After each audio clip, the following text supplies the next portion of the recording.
Hello viewers, welcome to cookies vlog. இன்றைக்கி நம்ம முன்னார்லேருந்து எடுத்துகிட்டு வந்த பச்சை மிளகு இருக்குது பார்த்தீங்களா, இதை வச்சு ரசம் பண்ண போகிறோங்க.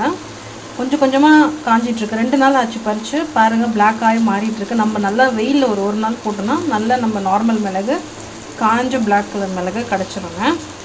ஸோ இப்போ என்ன பண்ண போகிறோம் அப்படின்னு பார்த்தீங்கன்னா, கடாயில் எண்ணெய் சுட வச்சுருக்கீங்க, நல்லெண்ணெய் ஊற்றிருக்கேன், கடுகு போட்டு தாளிச்சிக்கிறேன். நல்லா பொரிஞ்ச உடனே கொஞ்சமாக ஜீரகம்ங்க,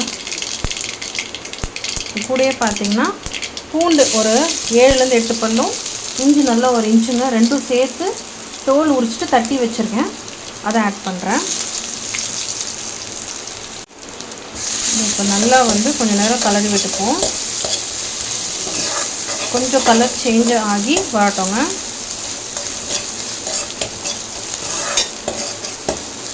இந்த மீன் டைம் இந்த பச்சை மிளகும் மிக்சியில் போட்டு ஒரு பல்ஸ் கொடுத்து வரலாம், இல்லை இந்த மாதிரி இடிச்சே போட்டுக்கலாங்க. நான் இடித்து தான் போட போகிறேன் இன்றைக்கி.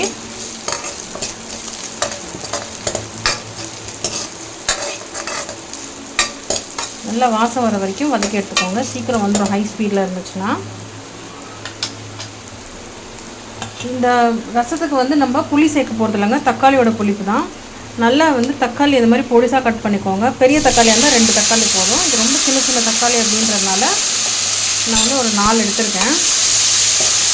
நல்லா தக்காளி குழஞ்சி மசிஞ்சு வரட்டோங்க, அது வரைக்கும் நல்லா சாட் ஆகட்டும்.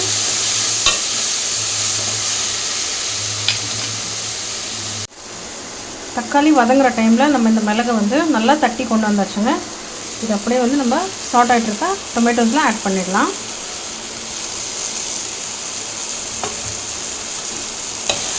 போட்டு நல்லா சாட் பண்ணிக்கோங்க. இந்த ஸ்டேஜில் உப்பு போட்டுக்கலாம், ரசப்பொடி கொஞ்சம் ஆட் பண்ணிக்கலாம், 1/2 டம்ளர் தண்ணி ஊற்றிக்கலாங்க.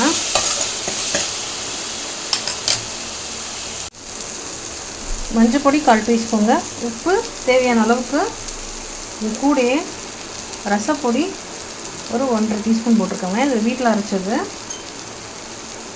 இது கூட பருப்பு தண்ணி ஒரு 1/2 டம்ளருங்க.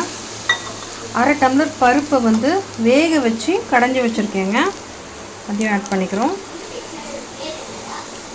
நல்லா மிக்ஸ் பண்ணிக்கலாங்க. இதெல்லாம்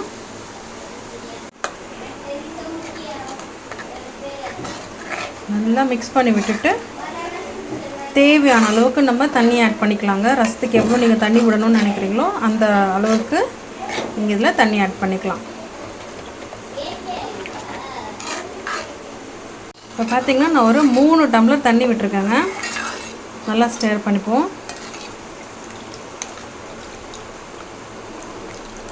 ரசம் கன்சிஸ்டன்சி பாருங்கள்.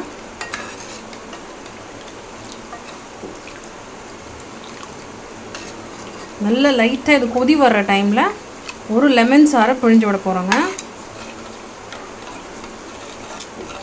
அதுக்கப்புறமா கொஞ்சமாக இஞ்சி நான் முன்னாடியே கிரேட் பண்ணி வச்சுருக்கேன்.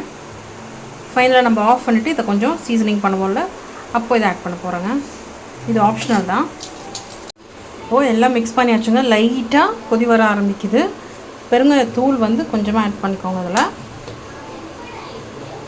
இந்த ஸ்டேஜில் நம்ம இந்த இஞ்சி கட் பண்ணி வச்சுருக்கோம் பார்த்தீங்களா, அதையும் நான் ஆட் பண்ணிக்கிறேன். கருவேப்பிலையும் போட்டுக்கிறேங்க.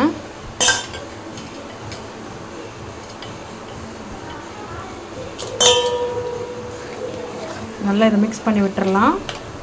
நல்ல ஒரு கொதி வந்தோன்னே வந்துருச்சுங்க. லைட்டாக அங்கங்கே வருது, இன்னும் கொஞ்சம் லைட்டாக வரட்டும். நம்மளுக்கு ஸ்க்ரம் சீஸ் ரசம் ரெடி ஆகிடும். இந்த மாதிரி கொதி வந்தோடனே நம்ம ஆஃப் பண்ணிடலாமுங்க. இப்போ ஆஃப் பண்ணிவிட்டு லெமன் நல்லா பிழிஞ்சு விட்டுப்போம். உங்களோட புளிப்புத்தன்மைக்கு ஏற்ற மாதிரி லெமனை பிழிஞ்சு விட்டுக்கோங்க, அட்ஜஸ்ட் பண்ணிக்கோங்க டேஸ்ட் பண்ணிவிட்டு. நான் ஒரு லெமன் ஃபுல்லாக யூஸ் பண்ணுறேன்.